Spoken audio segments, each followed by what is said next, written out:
ان اللہ و ملائکتہ یصلون علی النبی یا ایھا الذین آمنوا صلوا علیہ وسلموا تسلیما اللہم صل علی سیدنا و مولانا محمد معدن الجود والکرم وآلہ واصحابہ وبارک وسلم الصلاۃ والسلام علیک یا سیدی یا رسول اللہ وعلی آلک واصحابک یا خاتم النبیین الصلاۃ والسلام علیک یا سیدی یا رسول اللہ وعلی آلک واصحابک یا نبی الملاحم بندہ پروردگارم امت احمد نبی دوست دار چار یارم تابع اولاد علی مذہب حنفی ادارم ملت حضرت خلیل خاک پائے غوث اعظم زیر سایہ ہر ولی صدیق عکس حسن کمال محمد است فاروق ذل جاہ و جلال محمد است عثمان ضیاء شمع جمال محمد است حیدر بہار باغ خصال محمد است صلی اللہ تعالی علیہ وآلہ وسلم۔ اللہ تبارک و تعالیٰ کی حمد و ثنا اور حضور علیہ الصلوۃ والسلام کی بارگاہ میں اپنی عقیدتوں اور محبتوں کے اظہار کے بعد علامہ اقبال قلندر لاہوری محسن پاکستان عاشق رسول حکیم الامت علامہ محمد اقبال فرماتے ہیں کہ اس میں کیا شک کہ محکم ہے ابلیسی نظام، پختہ تر ہوئے اس سے خوئے غلامی میں عوام، ہے ازل سے ان غریبوں کے مقدر میں سجود، ان کی فطرت کا تقاضا ہے نماز بے قیام، آرزو اول تو پیدا ہو نہیں سکتی، ہو جائے کہیں پیدا تو مر جاتی ہے یا رہ جاتی ہے خام، ہماری سعی و ہم کی کرامت ہے کہ آج صوفی و ملاؤں ملوکیت کے ہیں بندے تمام، کس کی نومیدی پہ حجت ہے یہ فرمان جدید کہ جہاد ہے اس دور میں مرد مسلمہ پہ حرام، ہے طواف و حج کا ہنگامہ اگر باقی تو کیا کند ہو کے رہ گئی مومن کی تیغ بے نیام۔ اقبال رحمۃ اللہ علیہ کی کتاب ہے ارمغان حجاز، اس کی سب سے پہلی نظم ہے ابلیس کی مجلس شورا۔ تو علامہ اقبال کہتا ہے کہ ابلیس نے اپنے سارے چیلوں کو اکٹھا کیا اور اس نے پوچھا بتاؤ میں نے جو نظام قائم کیا ہے اس بتاؤ لوگ اس طرف بھی آئے ہیں یا ابھی دین مصطفیٰ کی طرف کھڑے ہیں؟ تو اقبال کہتے ہیں کہ اس کے پہلے چیلے کھڑا ہوا تو اس نے کہا کہ اس میں کوئی شک نہیں ہے، جو تو نے نظام قائم کیا ہے اس نظام کے اندر لوگ محکوم بن کر رہتے ہیں، حاکموں کے غلام بن کر رہتے ہیں۔ اور اقبال نے ایک اور جگہ بڑا خوبصورت کہا ہے، اقبال رحمۃ اللہ علیہ قبرستان میں گئے تو فرماتے ہیں میں ایک قبر پر گیا تو جب میں نے قبر کے اندر مردے کی حالت دیکھی تو قبر اس مردے کو کیا کہہ رہی تھی، اقبال نے اس کو اپنی شاعری انداز میں بیان کیا ہے، شاعرانہ انداز میں۔ اقبال کہہ رہے ہیں کہ قبر کہتی ہے اس مردے کو جو دنیا کے اندر غیروں کی غلامی کر کے جاتا ہے۔ علامہ اقبال کہتے ہیں آہ ظالم تو جہاں میں بندہ محکوم تھا، میں نہ سمجھی تھی ہے کیوں خاک میری سوزناک، تیری میت سے میری تاریکیاں تاریک تر، تیری میت سے میری زمین کا پردہ ناموس چاک۔ علامہ اقبال کہتے ہیں زمین کہتی ہے اس مردے کو جو دنیا کے اندر غیروں کی غلامی کرتا ہے، حاکم کا محکوم بن کر رہتا ہے۔ اقبال کہتے ہیں قبر اس کو کہتی ہے ظالم جہان میں اللہ تبارک و تعالیٰ نے تجھے اللہ اور اس کی رسول کی غلامی کے لیے بھیجا تھا تو دنیا داروں کی غلامی میں لگا رہا۔ تو اقبال کہتے ہیں قبر اس کو کہتی ہے آہ ظالم تو جہاں میں بندہ محکوم تھا، میں نہ سمجھی تھی کیوں خاک میری سوزناک۔ کہتے تو محکوم بنا رہا، مجھے پتہ نہیں تھا میری زمین کو جو آگ لگی ہوئی ہے تیری وجہ سے لگی ہوئی ہے، تو نے غیروں کی غلامی کی ہے اور تب سے جب سے تو میری زمین کے اندر آیا تیری وجہ سے تیری میت سے میری تاریکیاں تاریک تر۔ اقبال کہتے ہیں کہ جو بندہ غیروں کی غلامی کر کے جاتا ہے قبر اس کو کہتی ہے اور تیرے آنے کی وجہ سے میرے اندر پہلے بھی اندھیرے تھے، تیرے آنے کے بعد اور اندھیرے آ گئے ہیں اور تیری میت سے میری زمین کا پردہ ہے ناموس چاک۔ اقبال کہتے ہیں قبر اس کو کہتی ہے تیری وجہ سے خود میری زمین کی عزت ہی خراب ہو گئی ہے۔ الحذر محکوم کی میت سے 100 بار الحذر، اے خدائے کائنات، اے اسرافیل، اے جان پاک۔ اقبال کہتے ہیں قبر کہتی ہے پھر رب کے آگے گڑ گڑاتی ہے، قبر کہتی ہے یا اللہ میری توبہ، اس مردے سے، غیروں کے غلام سے، حاکم کے غلام سے میری 100 بار توبہ۔ یا اللہ حضرت اسرافیل کو کہے سور پھونکیں قیامت برپا ہو، اس بندے کو میری زمین سے نکال، دینا ہے تو کوئی محمد عربی کا غلام دے، دینا ہے تو غازی علم الدین جیسا دے، دینا ہے تو غازی ملک ممتاز قادری جیسا دے، دینا ہے تو امیر المجاہدین علامہ خادم حسین رضوی نور اللہ مرقدہ جیسا دے۔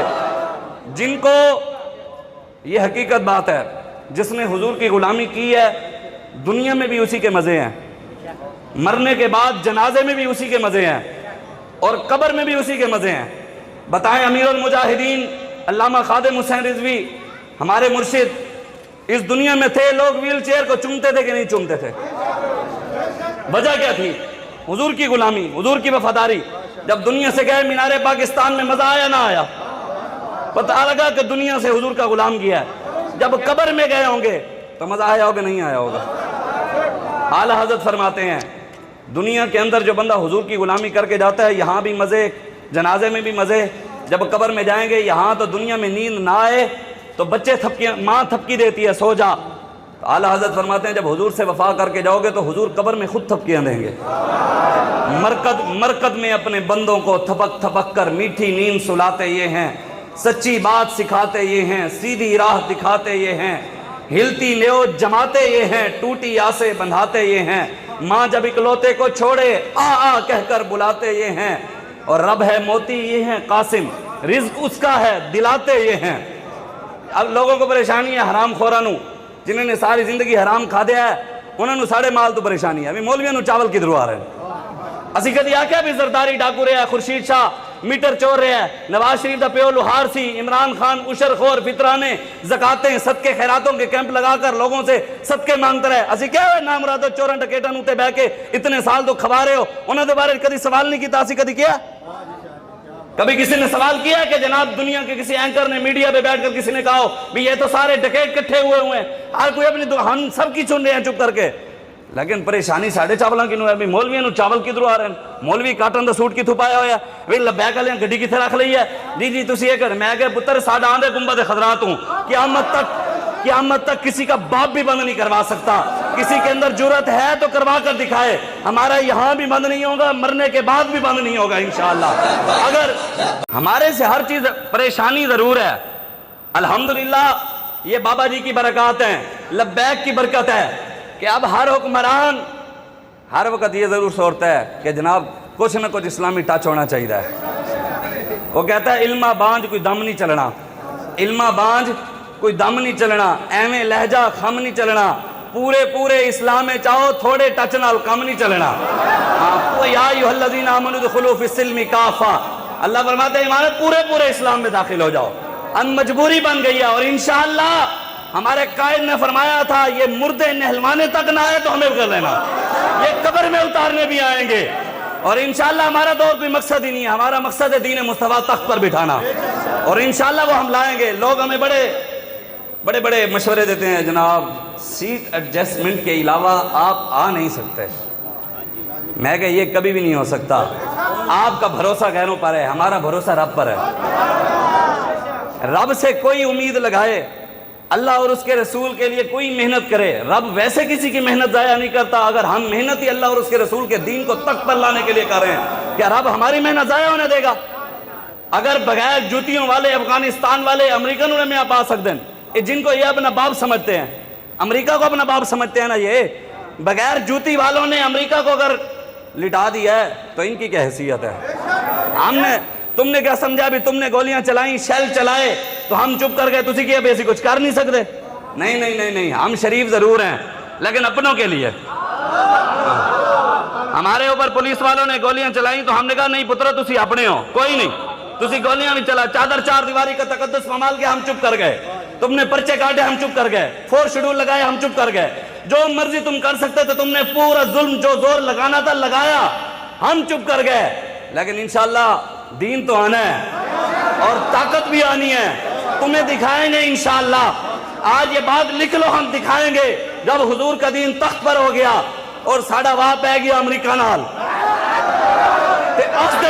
اسی اس دن دسیں گے صلاح الدین ایوبی دے وارث کینجو نے، اسی اس دن دسیں گے محمود غزنوی دے منن والے اسیاں، اسی اس دن دسیں گے طارق بن زیاد دے منن والے اسیاں، تے امریکہ نوں ٹنگ کے دسیں گے محمد عربی دے شیر ہیں جو نے انشاءاللہ۔ دور وفادہ منگی آسوں، دور وفادہ منگی آسوں، عشق نبی چ رنگی آسوں، جیویں پترو چونچاں کیتی نال کرین دے ٹنگی آسوں۔ اور اساں لوگ لبیک دے نہیں ڈردے، اساں لوگ لبیک دے نہیں ڈردے، میدان کو آگ تکڑا تھی، ہر تیر جھلے سو سینے تے، جی کہتے ہیں دور وفادہ منگی آسوں، دور وفادہ منگی آسوں، عشق نبی چ رنگی آسوں، جیویں پترو چونچاں کیتی نال کرین دے ٹنگی آسوں۔ کہتے ہیں ایسا لوگ لبیک دے نہیں ڈردے، میدان کو آگ تکڑا تھی، ہر تیر جھلے سو سینے تے، کمان کو آگ تکڑا تھی، اور جے وعدہ پورا نہیں کیتا اور روندہ ہے، یہ مجھے خط آ رہے ہیں، دھمکیاں آ رہی ہیں، میں کہ بس اسی تو کسی امریکہ کی نو نہیں ڈر دے، اور تسی سپر پاور مندے ہوئے گے اسی رب نو سپر پاور مندے آ تسی روس نو سپر پاور مندے ہوئے گے اسی رب نو سپر پاور مندے آ ہاں طاقتیں تمہاری ہیں پر خدا ہمارا ہے عکس پر نہ اتراؤ آئینہ ہمارا ہے تمہاری غلامی کا بوجھ ہم نہ ڈھوئیں گے آبرو سے مرنے کا فیصلہ ہمارا ہے برگر بچے بیچارے چلے گئے میں نے کہا تمہارے سینوں کے اندر عمران کی محبت تھی کسی کی سینوں کے اندر نواز کی محبت تھی کسی کی زرداری کی محبت تھی ہمارے سینوں میں ہمارے بابے نے کسی دنیا دار کمینے کی محبت نہیں گھسائی ہمارے سینوں میں ہمارے بابے نے عشق رسول کی مہک گھسائی ہے ہمارے سینوں میں رسول اللہ کی محبت ہے تم تھے جو گولیوں سے ڈر گئے ہم ہیں جن سے گولیاں بھی ڈر گئی اب روتے ہیں سارے شبلی فراز دے اسمبلی کھلو کے کہنے تاریخ میں اتنا بڑا ظلم نہیں ہوا انہوں نے ہم پر شیل پھینکے یہ ظلم ہے ہم نے کسی کا مارچ نہیں روکا میں کہ بھول گئے ہو ہونے نال یہ ساڑھے بابے پہلے دس دیتا سی ہمارے بابا جی نے پہلے بتا دیا تھا ذلیل تھی سن تے شکلاں بھی روسن ذلیل تھی سن تے شکلاں بھی روسن انہاں دے کالے کرتوتاں تے عقلاں بھی روسن اور بہوں پہلے بابے خادم دے ساری تائی اے بھی روسن انہاں دے نسلاں بھی روسن اور وہ کہتے ہیں خواب سارے دلیل تھی گئن خواب ہم نے پچھلے سال جیلوں میں خواب دیکھے تھے یا اللہ او کدو وقت آئے گا اے بھی پھڑے جان گے اے بھی وَإِذَا قِيلَ لَهُمْ لَا تُفْسِدُوا فِي الْأَرْضِ آیت لکھ کے ٹویٹر کر دیں بھی یہ زمین میں فساد پھیلاتے ہیں میں کہ مولا وہ وقت سانوں بھی بکھائیں مالک تو مالک ہے وَتِلْكَ الْأَيَّامُ نُدَاوِلُهَا بَيْنَ النَّاسِ رب کا وعدہ ہے رب لایا سال نہیں ہوا کہتا ہے خواب سارے دلیل تھی گئن خواب سارے دلیل تھی گئن لمحے بالکل قلیل تھی گئن نبی نال غداری دا انجام تا دیکھو سال نہیں گزریا ذلیل تھی گئن سال نہیں گزرا ذلیل ہو گئے اب روتے پھرتے ہیں ایک بات ضرور یاد رکھنا رات جب پیٹرول مہنگا ہوا تو ایک دوست کا فون آئے گا شاہ جی تسی بھی لبیک والے کچھ کرو میں کہ یار کل انج ہے کہ جدو تک تسی نہ ظالمان ہوتے بٹھانا ہے نا یہ 209 کی 400 تے بھی پہنچے گا آئی ایم ایف دی ڈیمانڈ ہے نا 270 روپے دی آپ کو پتہ ہونا چاہیے آئی ایم ایف کی ڈیمانڈ 270 روپے ہے اگلے 2 ہفتوں کے اندر جتنی مرضی کوشش کر لو کسی کا دل ہو نا میں تبدیلی پھر دیکھنا چاہتا ہوں وہ آزمال ایک بار پھر دیکھ لے کسی کا دل ہو بھی نواز شریف نے پھر اسی بٹھا لیے بٹھا لو زرداری کو بٹھا لیں بٹھا لو کاف کو بٹھا لو ایک بات ضرور یاد کر کے جانا لکھ کے جانا یہ یاد رکھنا آخر کار تھک ہار کے آنا سب کو محمد عربی کے دروازے پر ہی ہے آنا ادھر ہی پرنا ہے ہاں کل کے سانسوں کا پتہ نہیں ہم آج آپ کو مومنانہ مشورہ دیتے ہیں آج لے ان کی پناہ آج مدد مانگ ان سے پھر نہ مانیں گے قیامت میں اگر مان گیا شفیع و حاکم و مختار مان ان کو دنیا میں قیامت میں یہ سب کچھ دیکھ کر مانا تو پھر کیا مانا آ جائیں حضور زندہ باد امام موسیٰ کاظم رضی اللہ تعالیٰ ائمہ اہل بیت میں سے ہیں اور آپ کو پتہ ہونا چاہیے امام موسیٰ کاظم کی آدھی زندگی جیل میں گزری ہے پتہ ہے آپ کو ہمارے بڑے جتنے بھی تھے نا حق کی خاطر سب نے جیلیں برداشت کی ہیں حضرت یوسف علیہ السلام نے بھی نبیوں نے کی ہیں اور آج ہمیں کیا ہو گیا نبیوں کے وارث تو علماء حضور نے کہا نبیوں کے وارث علماء ہیں اگر یوسف علیہ السلام جیل میں جا سکتے ہیں نبی اپنے جسم کٹوا سکتے ہیں تو ہمیں کیا ہو گیا حضرت امام اعظم ابو حنیفہ کون ماننے والا ہے امام اعظم ابو حنیفہ کا سارے منن والے کچھ بیٹھے نو کہنے اسی نہیں منن والے ہاتھ تلے کر کے بیٹھے انہوں نے اختلاف ہے وہ نواز شریف والا ہونا ہے کسی نے ہوئے تھے آ جب ایسی ہوتے خلاف مختار مکا دیں گے کوئی مسئلہ نہیں کون ہے امام اعظم ابو حنیفہ کا ماننے والا لیکن پکے پورے امام اعظم ابو حنیفہ کی تقلید کرنے والے لبیک والے ہیں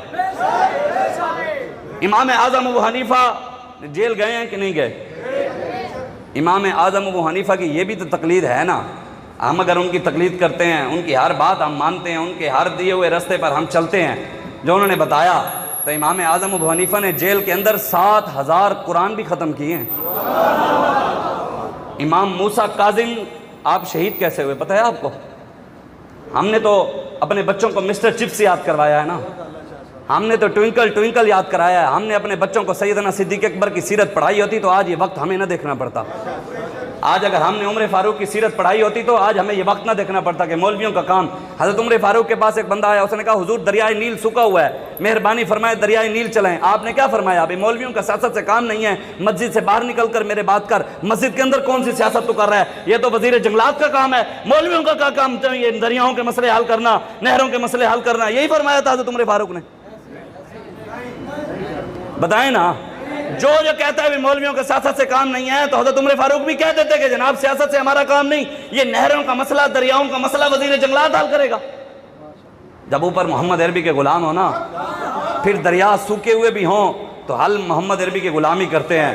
آپ نے خط لکھا, اللہ کے حکم سے چلتا ہے تو چل, رب کا بندہ عمر تجھے حکم دے رہا ہے چل, اگر رب کے حکم کے بغیر چلتا ہے تو رکا رہے. دریائے نیل کو جب حضرت عمر کا خط پہنچا, آج تک نہیں رکا. وہ دریائے نیل آج تک چل رہا ہے. وہ تھے حضور کے غلام جن کی وجہ سے سوکھے ہوئے دریا چل پڑتے تھے, اور ایک ہیں پاکستان کے ذلیل ظالم حکمران جن کی وجہ سے چلتے ہوئے دریا بھی سوکھ گئے. یہ سب کچھ خود نہیں کرنے دیتے. آپ سوچتے کیوں نہیں؟ اللہ تعالیٰ نے آپ سب کو عقل دی ہے, شعور دی ہے, فکر دی ہے, سوچ دی ہے. ہم غلام بن کر بیٹھ گئے ہیں. پاکستان بننے سے پہلے انگریز کے غلام, آج بھی امریکہ کے غلام. بتاؤ پھر پاکستان کیوں بنایا؟ کیا مسجدیں ہندوستان میں نہیں ہیں؟ بتائیں. نہیں ہے ہندوستان میں مسجدیں؟ بتائیں. کیا ہندوستان کے مسلمان قرآن نہیں پڑھتے؟ کیا ہندوستان کے مسلمانوں کے پاس گلیاں نہیں ہیں, مکان نہیں ہیں ان کے پاس, گاڑیاں ہیں ان کے پاس؟ کیا ہندوستان کے مسلمانوں کے پاس درباریں ہیں, مولوی ہیں ان کے پاس, پیر ہیں, سید ہیں, ہر چیز ہے کہ نہیں ہے؟ حج پہ جاتے ہیں ہندوستان کے مسلمان, عمرے پہ جاتے ہیں. آسٹریلیا, دبئی, ملائیشیا, جرمنی, باہرلے ملکوں میں جانے کی بھی ان کو اجازت ہے کہ نہیں ہے؟ ہے. جب ہر چیز ہمیں ہندوستان میں مل رہی تھی, پھر پاکستان ہم کیا کرنے آئے تھے؟ جب روٹی, کپڑا, مکان, گلیاں, نالیاں, پکی سڑکیں, گاڑیاں, مکان, مولوی, پیر, درباریں, حج, عمرے, ہر چیز ہمیں ہندوستان میں مل جو رہی تھی, پھر اتنا نقصان کر کے کیوں آئی ادھر؟ پھر 70,000 ماں بہنوں نے عزتیں کیوں لٹوائیں؟ اور 20 لاکھ مسلمانوں نے قربانیاں پھر کیوں دیں؟ اگر ہم یہاں آئے تھے روٹی کے لیے, وہ تو وہاں مل رہی ہے. اگر آئے گاڑیوں کے لیے, تو گاڑی مہران کتنے کی ہے یہاں پر؟ 12 سے 15 لاکھ. ہندوستان میں 2.5 لاکھ کی ہے. یہ اوپر 12 لاکھ بھرنے آئے تھے ہم.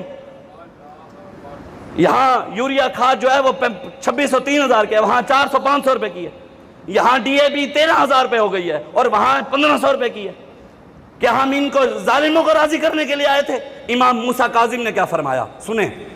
امام موسیٰ کاظم نے فرمایا, آپ فرماتے ہیں کہ جو مسلمان ظالم کو جانتے ہوئے اس کے چہرے کو دیکھ کر خوش ہوتا ہے, ظالم کو جانتے ہوئے اس کے چہرے کو دیکھ کر خوش ہوتا ہے, امام موسیٰ کاظم فرماتے ہیں قیامت والے دن وہ بھی ظالم کے ساتھ جہنم میں ہوگا. اور امام جعفر صادق اس کے راوی ہیں حدیث کے, ائمہ اہل بیت میں سے ہیں, اور امام اعظم ابو حنیفہ کے استاد ہیں. امام جعفر صادق رضی اللہ تعالیٰ عنہ, آپ سے روایت ہے, آپ فرماتے ہیں کہ میرے آقا و مولا نے فرمایا قیامت والے دن اللہ تبارک و تعالیٰ ظالموں کو آواز دے گا, ندا دے گا, سارے ظالم اکٹھے ہو جاؤ. سارے اکٹھے ہو جائیں گے. پھر اللہ تبارک و تعالیٰ جس نے ظالم کی حمایت کی, سپورٹ کی, نعرے لگائے, ان کو کہے گا وہ بھی آ جائیں. پھر جس نے ظالم کو لکھنے کے لیے قلم دیا اس کو بھی بلایا جائے. پھر جس نے ظالم کو سیاہی دی لکھنے کے لیے اس کو بھی بلایا جائے گا. رب سب کو اکٹھا کر کے فرشتوں کو کہے گا ان کو لوہے کے تابوت کے اندر بند کر کے جہنم کے گڑھے میں ڈال دو. یہ تو ہوئے عام ظالم جو نبی کی ختم نبوت کو پڑھ گئے, جو حضور کی عزت و ناموس پر ڈاکے کے لئے پڑھ گئے, جو ناموس رسالت پر ڈاکہ مار دیا, جنہوں نے آسی چوڑی کو چھوڑ دیا. آج کہتے ہیں ہم امریکہ کے غلام ہیں. کل بتائیں اسٹیٹ بینک انہوں نے نہیں بیچا امریکہ کو, آسیہ چوڑی انہوں نے نہیں بیچی, قادیانی عبدالشکور جو جیلوں میں تھا عمران نے نہیں چھوڑا, یوحنا آباد والے جنہوں نے مسلمانوں کو جلایا بتائیں ان عیسائیوں کو انہوں نے نہیں چھوڑا. سارے ناموس رسالت کے جو غدار تھے سب کو انہوں نے تو چھوڑا ہے, اور آج یہ کہتے ہیں ہم امریکہ کے غلام ہیں. حالانکہ ہیں ہی ان کے غلام. قوم کو الو بنانے کے لیے سارے الو کے پٹھے اوپر کٹھے ہو گئے ہیں, اور ہم بھی بیٹھے ہیں. اقبال نے اس لیے دعا کی تھی, یا رب دل مسلم کو وہ زندہ تمنا دے جو قلب کو گرما دے, جو روح کو تڑپا دے, محروم میں تماشا کو پھر دیدہ بینا دے, دیکھا ہے جو کچھ میں نے اوروں کو بھی دکھلا دے, ہم بھٹکے ہوئے آہوں کو پھر سوئے حرم لے چل, اس شہر کے خوگر کو پھر وسعت سہارا دے, اس دور کی ظلمت میں ہر قلب پریشاں کو وہ داغ محبت دے جو چاند کو شرما دے. وہ کون سی محبت ہوگی؟ عمران کی محبت سے چاند شرمائے گا, نواز شریف کی محبت سے چاند شرمائے گا, زرداری کی محبت سے چاند شرمائے گا؟ چاند تو رسول اللہ کی محبت سے شرمائے گا نا. تو پھر آج ہم غیروں کی طرف کیوں کلمہ حضور کا پڑھتے ہیں, نظام کافروں کا. میں آپ کو آخری بات سنا کر اجازت, آپ جانتے ہیں تاجدار تصوف لقب کن کا ہے؟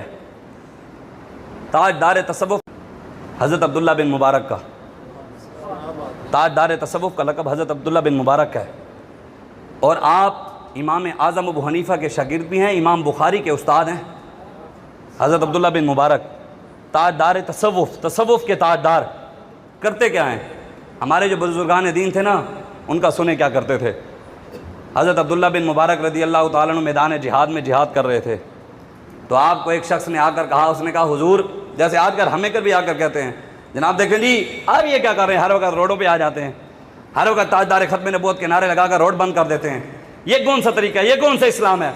اس نے بھی آ کر حضرت عبداللہ بن مبارک کو کہا کہ جناب دیکھیں، آپ میدان جہاد میں کیا کر رہے ہیں؟ آپ کا سونا اچھا نہیں ہے، پینا اچھا نہیں ہے، کھانا اچھا نہیں ہے، ہر وقت مٹی مٹی، خون و خون، یہ کون سا طریقہ ہے؟ آپ سے بڑے خوش قسمت تو وہ بیٹھے ہیں کعبہ میں، حرم میں، کون؟ حضرت فضیل بن عیاض، کہ آپ سے بڑے خوش قسمت تو وہ ہیں، آپ میدان جہاد میں کیا کر رہے ہیں؟ وہ تو رہتے بھی کعبے میں ہیں، سوتے بھی کعبے میں ہیں، کھاتے بھی کعبے میں ہیں، عبادت بھی کعبے میں ہیں، نمازیں بھی کعبے کے نیچے، ہر چیز، ذکر، اذکار، درود، طواف، ہر وقت کعبہ کے حرم کعبہ میں موجود ہیں۔ ان سے بڑا خوش قسمت کون ہے؟ آپ یہاں کیا کر رہے ہیں؟ آپ وہاں جائیں، آپ سے بڑے خوش قسمت تو وہ ہیں۔ حضرت عبداللہ بن مبارک نے جب اس کی یہ بات سنی نا، تو آپ نے حضرت فضیل بن عیاض کو قلم اٹھا کر شعر لکھ کر بھیج دیے۔ حضرت فضیل بن عیاض کے پاس جب وہ آپ کا خط پہنچا، حضرت عبداللہ بن مبارک کے اوپر لکھا ہوا تھا، یا عابد الحرمین لو ابصرتنا لعلمت انک فی العبادۃ تلعب من کان یخضب خدہ بدموعہ فنحورنا بدمائنا تتخدب۔ فرمائے حرمین کی عبادت گزار، کدی تینوں موقع ملے تے ساڑھے کول بھی آمی۔ ہم بھی یہی کہتے ہیں جناب، کدی موقع ملے تے فیض آباد بھی آنا، تانوں دساں گے اتنے نماز کیویں ہوندی، گولیاں دی تھڑتھڑاہٹ دے وچ، تانوں دساں گے اذاں ازل سے تیرے عشق کا ترانہ بنی، نماز تیرے ایک نظارے کا بہانہ بنی، اور ادائے دید سراپا نیاز تھی تیری، کسی کو دیکھتے رہنا نماز تھی تیری، اور شوق اگر تیرا نہ ہو میری نماز کا امام، میرا قیام بھی حجاب، میرا سجود بھی حجاب۔ حضرت عبداللہ بن مبارک نے کہا حرمین کی عبادت گزار، کبھی آپ کو موقع ملے تو آ کر ہمیں بھی دیکھنا، آپ بھی عبادت کر رہے ہیں، کبھی آ کر ہماری عبادت بھی دیکھنا۔ جب آپ کعبہ چھوڑ کر میدان جہاد میں آ کر ہماری عبادت کو دیکھو گے تو اپنی عبادت کو بچوں کا کھیل سمجھو گے۔ کیا سمجھو گے؟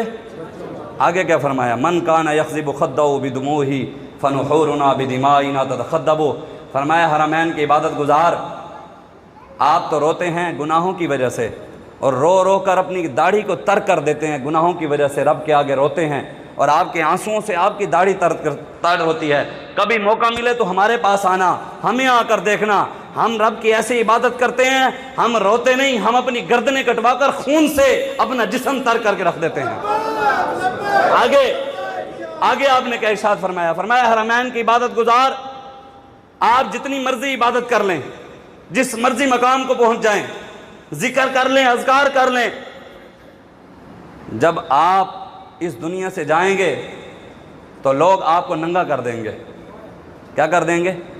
جس مرضی مقام کو پہنچ جائیں، جس مرضی آپ جی چھو لیں، جس مرضی مقام کو، جہاں مرضی عبادت کر کے پہنچنا چاہتے ہیں پہنچ جائیں، لیکن آپ جب اس دنیا سے رخصت ہوں گے، وصال ہوگا، تو لوگ آپ کے کپڑے اتار لیں گے، آپ کو غسل دیں گے، آپ کو نہلائیں گے، خوشبو لگائیں گے، کفن پہنائیں گے، پھر آپ کا جنازہ پڑھائیں گے، پھر آپ کو قبر میں دفنائیں گے۔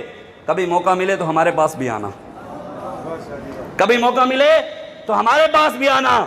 رب نے کہا ہے شہید کو غسل نہیں دینا، حضور نے فرمایا ہے شہید کو قبر میں ایسے ہی آنے دو، مجھے شہید کے خون کی خوشبو پسند ہے۔ آگے کیا ارشاد فرمایا؟ آخری بات حضرت عبداللہ بن مبارک نے حضرت فضیل بن عیاض کو جو نصیحت کی، آپ نے فرمایا جناب آپ حرم کعبہ میں سجدے کر لیں، عمرے کر لیں، حج کر لیں، طواف کر لیں، درود پڑھ لیں، ذکر کر لیں، اذکار کر لیں، اللہ اللہ جو مرضی کر لیں، لیکن جب آپ مریں گے لوگ آپ کو کہیں گے مردہ ہے۔ کیا کہیں گے؟ کیا کہیں گے؟ جب کوئی مر جائے تو یہی کہتے ہیں نا، چاہے جتنا بڑی ہوئے، میں بھی مر جاؤں تو لوگ کہنا ہے شاہ جی مردہ ہی ہو گئے نا۔ جب آپ مریں گے، حضرت فضیل بن عیاض کو کہا کہ لوگ کہیں گے مردہ ہے، کبھی موقع ملے تو ہمارے پاس بھی آنا، کبھی موقع ملے ہمارے پاس بھی آنا۔ کہا جب ہم مریں گے تو اللہ تبارک و تعالی نے ہمیں مردہ کہنے سے منع کیا، وَلَا تَقُولُوا لِمَنْ يُقْتَلُ فِي سَبِيلِ اللَّهِ أَمْوَاتٌ بل احیاء ولکن لا تشعرون، فرمایا شہید کو مردہ نہ کہو، جو ان کو مردہ کہے گا وہ خود مردہ ہے، یہ زندہ ہیں۔ تو جب یہ نصیحت آپ نے پڑھی نا تو حضرت فضیل بن عیاض روتے روتے حضرت عبداللہ بن مبارک کے پاس میدان جہاد میں آ گئے اور آ کر آپ کو ایک حدیث سنائی۔ فرمایا آپ کی اس بات سے مجھے آج حدیث یاد آ گئی ہے۔ فرمایا میرے آقا کے پاس ایک صحابی آئے، انہوں نے آ کر کہا کہ یا رسول اللہ مجھے ایک عمل ایسا بتائیں کہ میں مجاہد کے برابر مجھے ثواب مل جائے۔ تو حضور نے ارشاد فرمایا کیا تمہارے اندر اتنی طاقت ہے کہ ساری زندگی بغیر رکے نمازیں پڑھو؟ فرمایا یا رسول اللہ میں نہیں پڑھ سکتا۔ بتایا اتنی طاقت ہے کہ ساری زندگی بغیر افطار کیے روزے رکھو؟ فرمایا یا رسول اللہ میں نہیں رکھ سکتا۔ حضور نے فرمایا اگر اللہ تبارک و تعالیٰ آپ کو اتنی طاقت دے دینا بغیر رکے ساری زندگی نمازیں پڑھ، بغیر افطار کیے ساری زندگی روزے رکھ، مجاہد کے برابر پھر بھی ثواب نہیں مل سکتا۔ قرآن کی نص ہے وَفَضَّلَ اللَّهُ الْمُجَاهِدِينَ عَلَى الْقَائِدِينَ أَجْرًا عَظِيمًا۔ اللہ قرآن میں فرماتا ہے جو گھروں میں بیٹھے ہوئے ہیں اور جو میدان اول میں ہیں ان کے برابر کوئی بھی نہیں ہو سکتا، اجر ان کے برابر گھر والوں کو کبھی بھی نہیں مل سکتا۔ اس لیے آج آپ اٹھیں، حضور کے دین کے لیے محنت کریں۔ ہم نے انشاءاللہ پاکستان میں دین مصطفیٰ لانا ہے انشاءاللہ، ہم نے ہر ظالم کا پنجہ توڑنا ہے انشاءاللہ، ہر ظالم کا ہاتھ ہم نے روکنا ہے انشاءاللہ۔ بتائیں تو صحیح نا یار، یہ جو پہلے اسرائیل کی پٹیاں لگا کر چلتے تھے، بتائیں اس فلسطین کی، آج وہ پتہ ہے یہودیوں نے ایک تصویر جاری کی ہے، ایک کرین پنجے والی ایکسیویٹر، اس کو بیت المقدس کے اوپر کھڑا کر کے ایسے پنجہ، اور جاری کیا نیچے سے یہ اعلان کیا کہ ہم ان قریب بیت المقدس مسلمانوں کے قبلہ اول کو گرانے لگے ہیں۔ بتائیں وہ ہمارے قبلہ اول کو گرانے کی باتیں کر رہے ہیں، وہ پوسٹیں وائرل کر رہے ہیں، وہ اعلان کر رہے ہیں، وہ بیت المقدس میں مسلمان بیٹیوں پر ظلم کر رہے ہیں، مسلمان بیٹیاں پتھروں سے لڑ رہی ہیں، اور یہ ایسے ذلیل ہیں، اور یہاں سے یہ اعلانات کر رہے ہیں کہ ہم ان کے ساتھ ملاقاتیں کرتے ہیں، ان کے وفد آ رہے ہیں، ان کے وفد جا رہے ہیں۔ جب اللہ نے کہہ دیا یہودی اور نصرانی تمہارے دوست نہیں ہو سکتے تو پھر ہمیں کیا ضرورت ان کے ساتھ دوستی لگانے کی؟ ہم کس کے پیچھے لگے ہوئے ہیں؟ بس کریں، سوچیں، حضور کے دین کی طرف واپس آئیں، اپنے بچوں کو قرآن پڑھائیں، اسلام پڑھائیں، دین پڑھائیں، غیرت دلائیں، حضور علیہ السلام کی محبت اپنے بچوں کے سینوں میں ڈالیں، حضور کا عشق ڈالیں، اپنے بچوں کو اپنے بڑوں کی سیرت بتائیں، سیدنا صدیق اکبر کی سیرت پڑھائیں، عمر فاروق کی سیرت پڑھائیں، عثمان غنی کی سیرت پڑھائیں، مولا علی کی پڑھائیں، ہاں جی حضرت صلاح الدین ایوبی کی، محمود غزنوی کی، محمد بن قاسم۔ 16 سال 9 ماہ کا جوان ایک بہن نے پکارا تو بھاگتا آیا۔ آج کروڑوں مائیں بہنیں ہمیں پکار رہی ہیں، کہاں ہے مسلمانوں کی غیرت؟ اقبال نے ایسے نہیں کہا تیرا اندیشہ افلاکی نہیں ہے، تیری پرواز لولاکی نہیں ہے، یہ مانا کہ اصل شاہینی ہے تیری، لیکن تیری آنکھوں میں بے باکی نہیں ہے، رگوں میں وہ لہو باقی نہیں ہے، وہ دل و آرزو باقی نہیں ہے، نماز روزہ حج و قربانی یہ سب تو باقی ہے لیکن تو باقی نہیں ہے۔ اقبال کہتے ہیں نمازیں ہیں، روزے ہیں، حج ہیں، زکاتیں ہیں، لیکن مسلمانوں کے اندر غیرت نہیں رہی۔ آپ بس کریں، بہت ہو گیا، آج آئیں تحریک لبیک یا رسول اللہ کا ساتھ دیں، اور محنت کرنی ہے ہم نے۔ بس آخری ایک دو منٹ کے اندر بات ختم۔ آپ نے ہمارا ساتھ دینا ہے کہ نہیں دینا؟ اس دفعہ ہم نے ٹھپا کس پر لگانا ہے؟ نشان کون سا ہے ہمارا؟ کیڑی کرین؟ کنڈے والی، ٹنگا والی کرین ہے ساڑی۔ وہ کہتا ہے نا سوز ایسا دیوان میں ہے، سوز ایسا دیوان میں ہے، غیرت ان کے ایمان میں ہے، ذلیل ہو رہے ہیں کل عدم کہنے والے، لبیک اب بھی میدان میں ہے۔ انہوں نے جلسیاں دی صفائی بھی کریں نہیں کر رہی سی۔ تو یہ اللہ تعالیٰ نے تحریک لبیک کو الحمدللہ، بابا جی کے اخلاق، ہمارا کچھ نہیں ہے اس میں، ہماری کوئی حیثیت ہی نہیں ہے، کوئی اوقات ہی نہیں ہے، یہ سب کچھ بابا جی کا فیضان ہے، یہ ان کی محنت ہے۔ بس آخر میں یہ نعرے لگائیں گے، 1 منٹ، آخری شعر بابا جی کے لیے۔ وہ کہتا ہے جنہ کچھ نہ ہا کول اساڈے، اسلام پلیندہ رہ گئے۔ جب ہمارے پاس کچھ بھی نہیں تھا پھر بھی اسلام نے روٹی دی ہے کہ نہیں دی، عزت دی ہے کہ نہیں دی؟ کہتے ہیں جنہ کچھ نہ ہا کول اساڈے، اسلام پلیندہ رہ گئے، بھمیں مال گھنو بھمیں عزتاں گھنو، اسلام اعلان کریندہ رہ گئے۔ جدہ اسلام تے اوکھا وقت ہے ہر کوئی راہ بدلیندہ رہ گئے، قربان تھی وہ باب خادم تے جڑا لبیک اکھیندہ رہ گئے۔ بابا جی نے ہر وقت لبیک کہا ہے۔ تو آپ ابھی اندر 1-2 بندے بیٹھے انہوں نے ہاتھ نہیں چک دے، انہاں واسطے بھی میں ایک شعر سنا دینا، 2 شعر سنانا ہے نہیں برداشت کرنے ہیں تسی کہنے میں نہیں کیا، شاعر نے آکھا ہے۔ وہ کہتا ہے رحمت دے سارے سہارے بلے سن، رحمت دے سارے سہارے بلے سن، وگدی ندی دے کنارے بلے سن، اور جتھا بھی لگسی لبیک دنارا حلالی بندے سارے بلے سن۔ بیا بھی سن گنو آدھے منافق دا کوئی سسٹم خراب ہے، منافق دا کوئی سسٹم خراب ہے، یہ سسٹم دی ساری سلیکشن خراب ہے. منافق دا کوئی سسٹم خراب ہے، یہ سسٹم دی ساری سلیکشن خراب ہے. اور جڑا لبیک دا نعرہ نہیں لیندا انہاں دا لگدا پچھو کنیکشن خراب ہے. ہاتھ چوک کے نعرہ لو لبیک یا رسول اللہ، لبیک لبیک لبیک یا رسول اللہ، لبیک لبیک لبیک یا رسول اللہ.